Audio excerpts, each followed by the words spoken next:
sebelumnya kami ucapkan terima kasih kepada DRG Rina Meilianawati SP Priok selaku dosen pengampu mata kuliah yang telah memberikan kesempatan kepada kelompok kami untuk mempresentasikan apa yang telah kelompok kami diskusikan tentang sistem kardiovaskuler.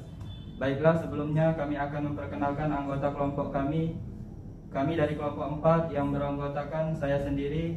Perkenalkan, nama saya Ibnu Hajar sebagai moderator dan rekan-rekan saya. Silakan memperkenalkan diri masing-masing. Perkenalkan, nama saya Tri Juwita. Perkenalkan, nama saya Putri Ana Rezeki Amalia. Perkenalkan, nama saya Vera. Perkenalkan, nama saya Feni Audina. Perkenalkan, nama saya Ana Febianti. Oke, itu tadi nama-nama kelompok kami. Langsung saja kepada saudari Tri Juwita selaku presentator, kami persilahkan untuk menyampaikan materinya. Baiklah, di sini saya akan menjelaskan materi tentang sistem kardiovaskuler. Yang pertama ada jantung. Jantung adalah organ otot berongga. Berongga yang memompa darah melalui pembuluh darah oleh kontraksi berirama yang berulang. Istilah yang terkait dengan jantung dari kata Yunani kardia untuk jantung. Jantung adalah salah satu organ tubuh manusia yang berperan dalam sistem peredaran darah. Bagian-bagian jantung. Yang pertama bagian katup.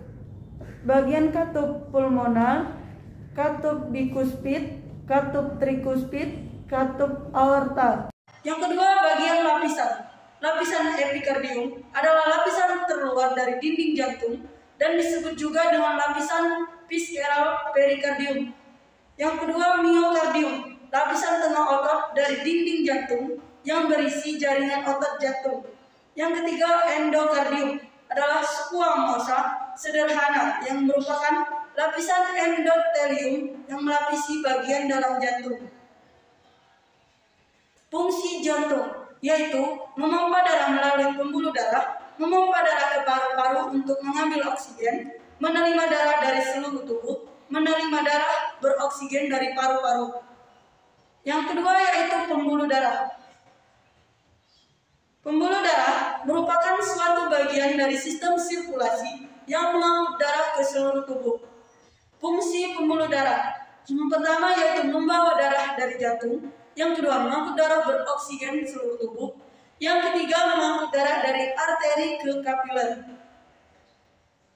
Jenis-jenis pembuluh darah. Yang pertama pembuluh arteri atau nadi. Pembuluh nadi atau pembuluh arteri merupakan pembuluh darah yang mengalirkan darah dari dalam jantung ke seluruh tubuh. Yang kedua, vena atau pembuluh balik. Vena merupakan pembuluh yang membawa darah ke jantung. Vena bercabang-cabang yang membentuk penula yang berdiameter kurang lebih 0,2 mm. Yang ketiga, kapiler.